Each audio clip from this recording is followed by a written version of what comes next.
This is my take on The Rock, and he's a genuinely nice guy.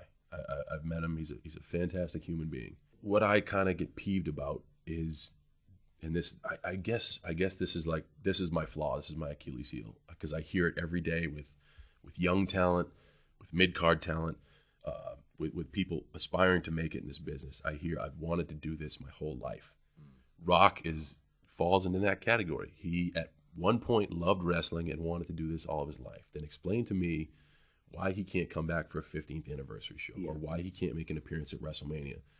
Simply put, it's because he wants to be an actor, and that there's nothing wrong with that. There's nothing wrong with that. He's a very good actor. He's very successful. He's done very well for himself, and associating with sports entertainment doesn't do much for his acting career. It only helps out the sports entertainment audience. So I get why he doesn't come back. I just, don't fuck me around and tell me that you love this when you're just doing this to do something else. That's the only thing that really gets me pissed off. To come out the ring as a surprise, cut a promo, go back. Be fantastic. The people would go nuts, and that's the thing. He has so much admiration for our audience. One thing I've learned from being a wrestler, or being on the other side of the barricade, from being a fan, you almost don't realize it as a fan, because you're a fan so much, you just go to everything. Yeah. Being on the other side, I learned actually how much of their hard-earned dollars are spent on our product. And to have that much admiration still when he hasn't been around or hasn't been on TV, you got to respect that from our fan base. And he just doesn't give anything back, man. I wish he'd just show up, just say hi and leave. That's all he's got to do. The eyebrow once and get out of town. You know, I just that's one thing that sweats me. But like I said, I mean, he is a great guy, but I think we all know now that he wants to be an actor, and there's nothing wrong with that, because he's truly found another passion. He's good at acting. His films make money. One thing I wanted to talk about was, I don't know how comfortable you feel about it, Chris Benoit, who we spoke to everybody who's come on the show, talking about this, and again, possibly one of the nicest men I've ever met. Yeah. You know, and I just, I couldn't believe what happened. Just some memories of Benoit. Not very many, only because the fact that we were on different shows. Early in my career, I had a great chance to run with Chris a little bit as far as an in-ring scenario. I think that's how most people knew him, because he was very, very close kept. I think Dean Malenko, Eddie Guerrero, Chris Jericho, that's kind of the crew that he ran with, and only the crew that he ran with. What I admired about Chris was his discipline. He was a disciplinarian, respected the business, and if your intentions weren't true, he would figure that out. I respected that. He led by example, always showed up early, always watched all the matches, was always an open ear to give advice. It's a case of maybe there were definitely two different Chris Benoits. The one who was the consummate professional in the wrestling ring, and the one who had a horribly troubled personal life that no one ever knew, just because he was so private about his life. You're in this business and you see uneducated guys who That's get romantic to a lot, yeah. going on there and talking about either the steroids or that question's real easy to answer, because you have to consider the source. When the source is ignorant to how things operate now, even if they were a successful star, even if the situation was they got a superstar from the early 90s or late 80s that was a success, our entity has changed. We are truly now a global phenomenon. We are much more of a business than we ever have been before. Our athletes come up not only athletically savvy, but business savvy. And in the prior years of the World Wrestling Federation, it was more like a rock star environment. That time is done. That time is over. This is, every athlete we have has their head on straight as far as, listen, this is an entity where the main objective is to generate revenue. It's much more of a company situation now than it ever has been.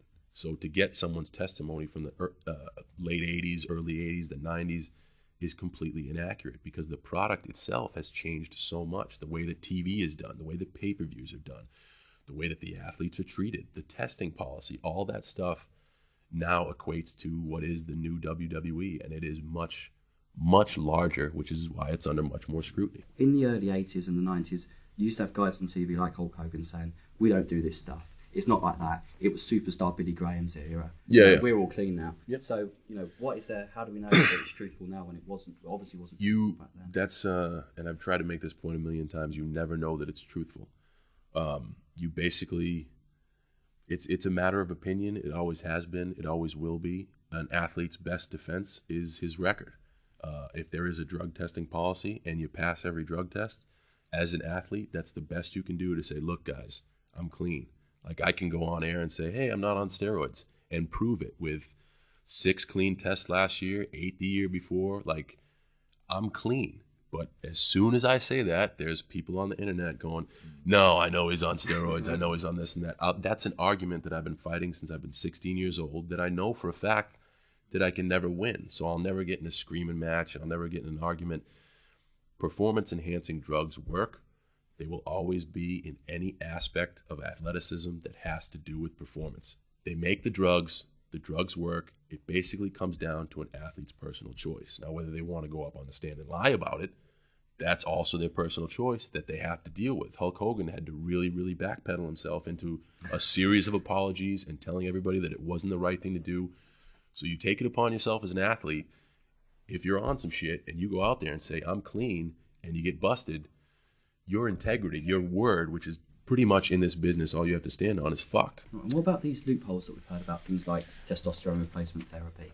Maybe somebody who's become a eunuch is the only person that I would suggest needs testosterone replacement therapy, or maybe a patient suffering from terminal illness.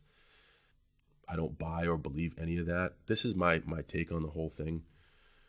You can't come down on Major League Baseball. You can't come down on national football. You can't come down on World Wrestling Entertainment. You can't come down on the Olympics. These brands are doing all they can to keep their sport as clean as they can.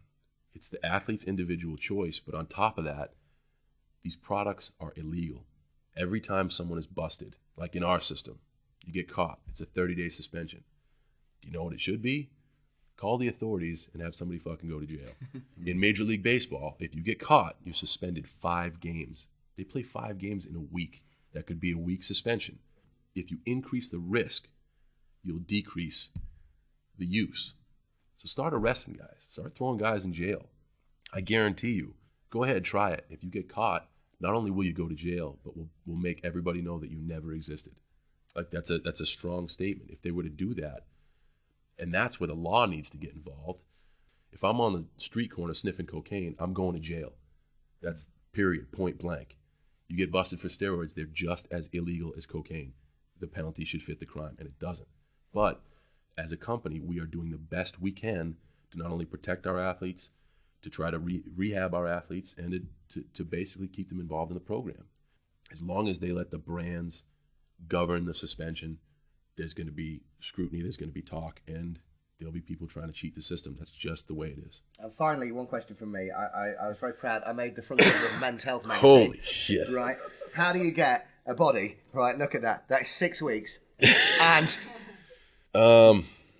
Man. Holy hell. You know what? Actually, no. You have the basis of a very lean physique. You can see your joints are small. You can see it. You don't have very broad shoulders. Sorry for the cheap shot. But you're actually not that far away. What's going to help you most is nutrition. Nutrition and hydration. You just got to basically do the rabbit food thing for a little bit. You'll be okay. But cut the beer out. Oh, man, I wish you never said that. I firmly, if you're out there, I firmly believe in drinking beer. Don't ever try to cut the beer out, but just drink the light stuff. Cheers, John. Thank you very much. Thank you, guys. Appreciate it. No sweat. I dig interviews like that.